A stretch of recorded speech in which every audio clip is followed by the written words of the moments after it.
Hello guys, आपका स्वागत है हमारी चैनल अनटोल्ड स्टोरीज पे। हम सभी की लाइफ में कुछ ना कुछ प्रॉब्लम तो होती है और उसके सॉल्यूशन के लिए हम कई बार अपने अंदर झांक लेते हैं। पर क्या हो अगर हमारी अंतरात्मा या फिर हमारा मन या फिर हमारा स्पिरिचुअल पार्टनर बाहर आ जाए, तो क्या वो हमारी हेल्प करेगा? और अगर करेगा तो क्या वो सही होगा या नहीं? कहानी की शुरुआत में हम मारिया को देख पाते हैं। मारिया एक कूल लाइफ जीते हैं, यानी कि एक स्केड्यूल को ही फॉलो करता है। टाइम पे खाना, टाइम पे सोना।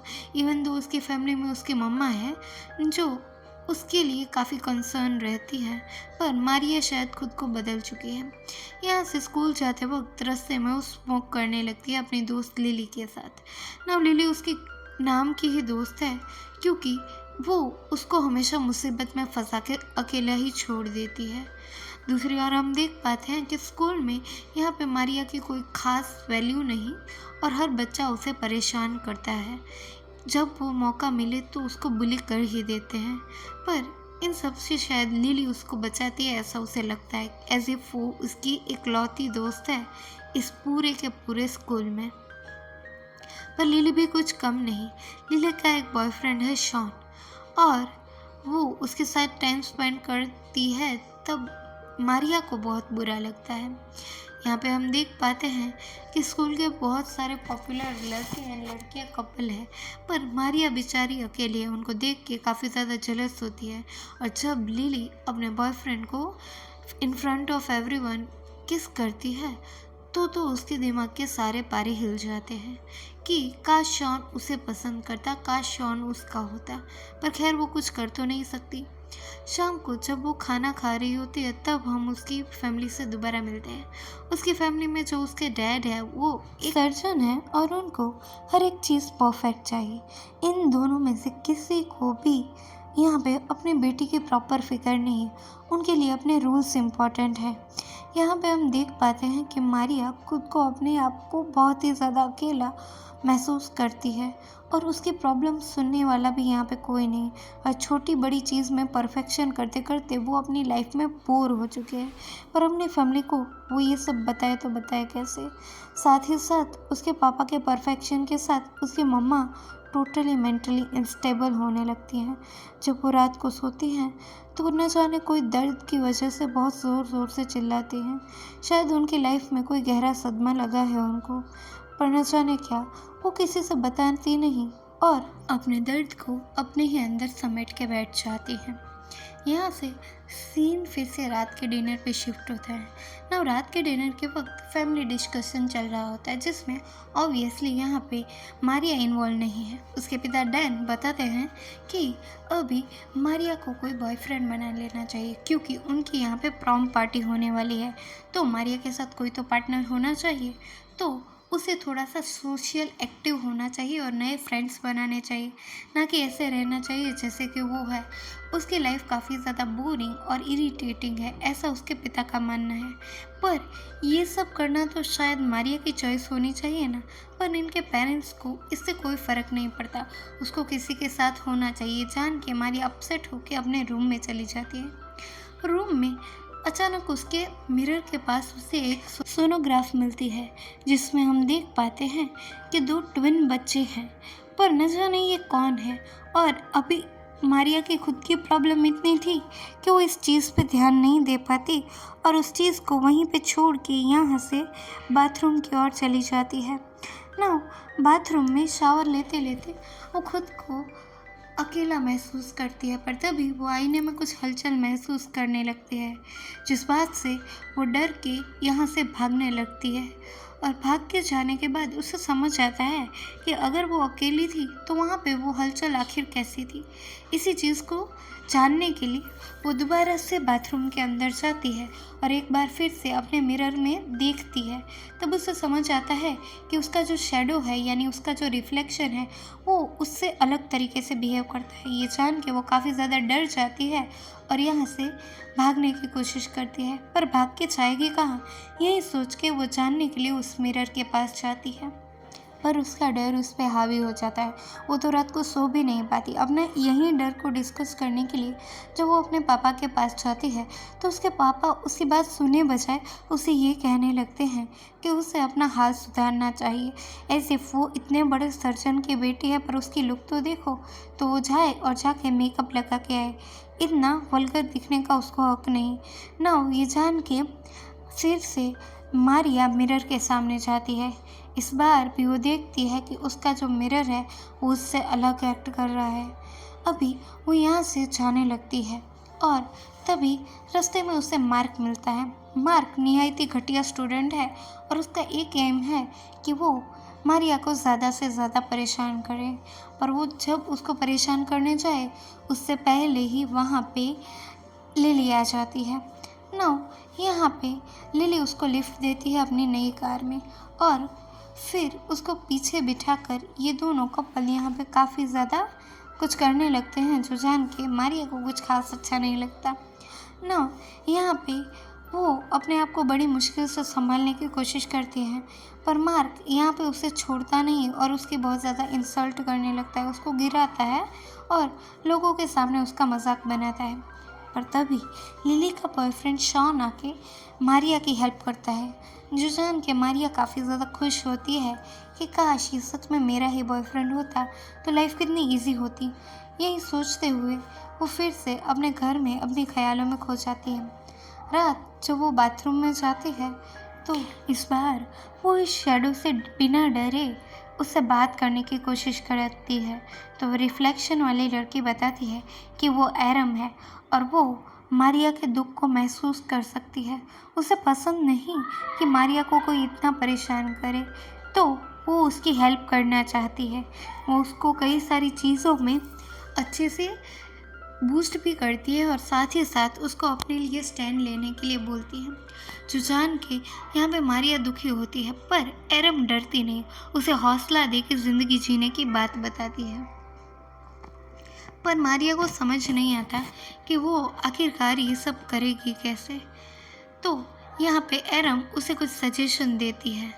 नाउ नेक्स्ट मॉर्निंग हम देख पाते हैं कि मारिया काफ़ी ज़्यादा कॉन्फिडेंट फील कर रही है और वो सबसे अच्छे से मिलजुल रही है अपने पेरेंट्स से, अपने फ्रेंड्स से, जो जान के उसके पेरेंट्स भी काफ़ी ज़्यादा खुश होते हैं उसमें ये नया पॉजिटिव चेंज देखते हुए। मारिया भी अपने पेरेंट्स को अपने आप से इस तरीके से इंट्रोड्यूस करके काफ़ी ज़्यादा खुश थी, एज इफ़ अब वो शायद लाइफ में कुछ अच्छा कर पाएगी। स्कूल में भी वो आज एक अलग कॉन्फिडेंस के साथ गई है। वो किसी से डर नहीं रही और ना ही वो शायद किसी से जेलस है।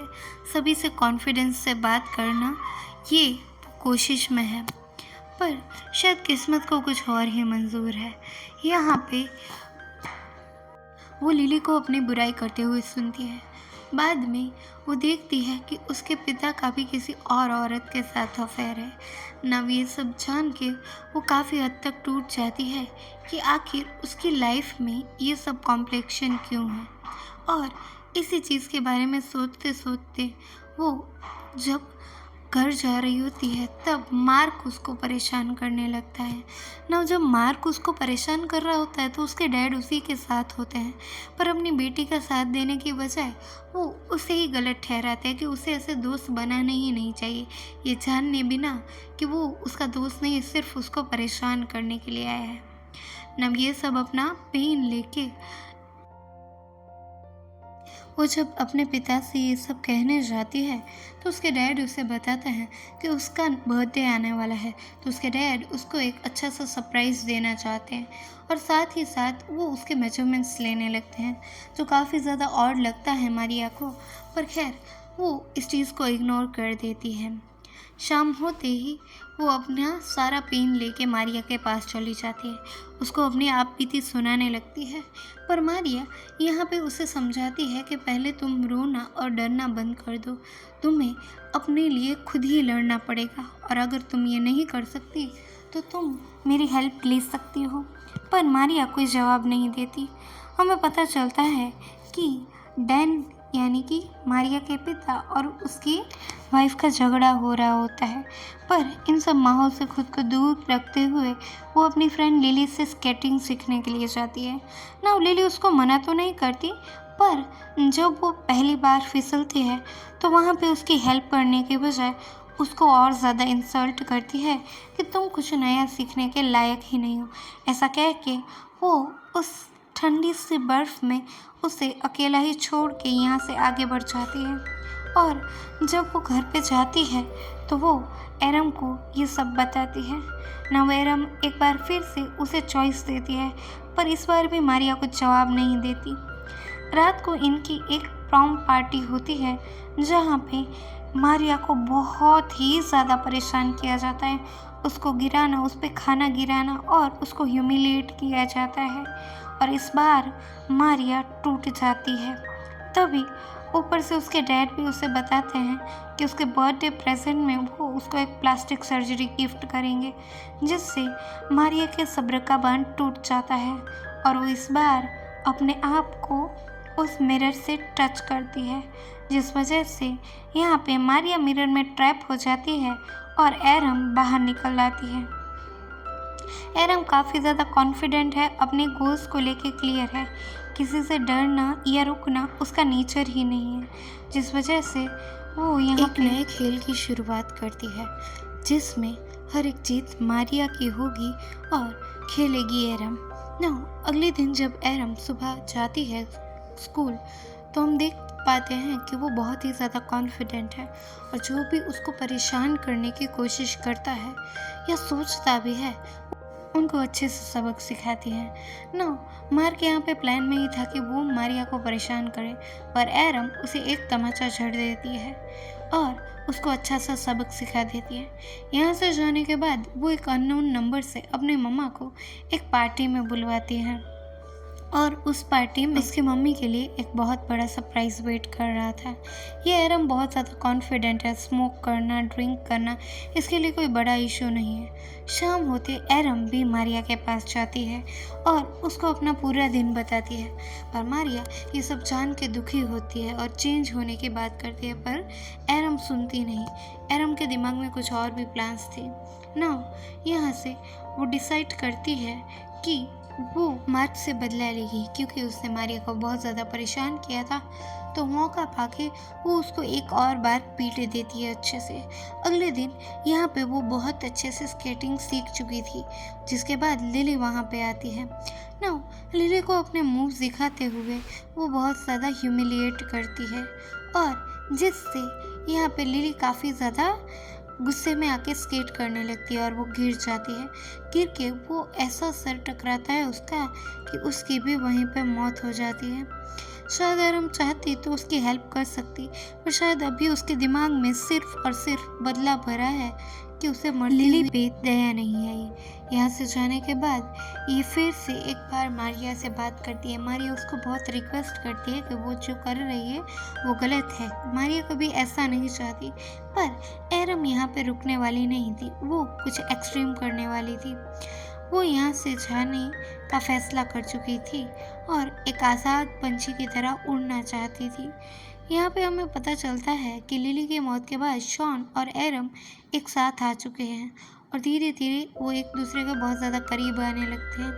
तभी पुलिस का शॉन को कॉल आता है लिली के खून के बारे में, पर यहाँ पे एरम मना कर देती है कि उनको नहीं जाना। जब शॉन जिद करने लगता है तो इनमें हाथापाई होने लगती है। उसके साथ एक बॉटल शॉन के सर पे फोड़ देती है एरम और शॉन का किस्सा भी यहीं पे ख़त्म हो जाता है। शायद उसको शॉन चाहिए था, पर अपने अकॉर्डिंग। तो यहाँ पे शॉन को मारने के बाद वो फिर से एक बार मारिया से मिलती है। मारिया अब ये सब ख़त्म कर देना चाहती थी, पर यहाँ पे एरम का एक और प्लान था।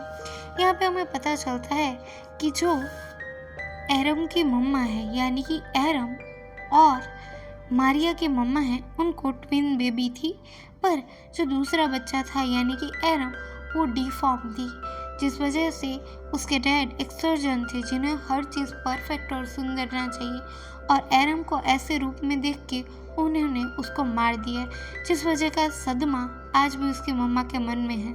नाउ यहाँ से एरम डिसाइड करती है कि वो अपने डैड से मिलेगी, और यहाँ पे वो अपनी मम्मा को भी इन्फॉर्म कर देती है कि उसके पिता दूसरी लड़कियों को डेट कर रहे हैं। नाउ यहाँ से अपने डैड के पास जाने के बाद वो उनसे बहकी बहकी बातें करने लगती है, पर उसके पिता उसे कोई स्ट्रेट आंसर नहीं देते, जिस वजह से वो उन्हें कहती है कि अगर मैं बदसूरत होती तो वो कहते हैं कि मेरा बेटा कभी बदसूरत नहीं हो सकता, यानी कि मेरी जो औलाद हो वो परफेक्ट होनी चाहिए।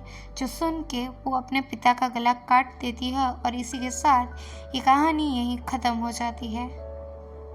आप मुझे बताइए कि आप परफेक्शन चूज़ करते या एडजस्ट। शायद बच्चों की ज़िंदगी ऐसी ही होती है, उनका जीने का अलग तरीका होता है, तो हमें उन्हें प्रेशराइज तो नहीं करना चाहिए।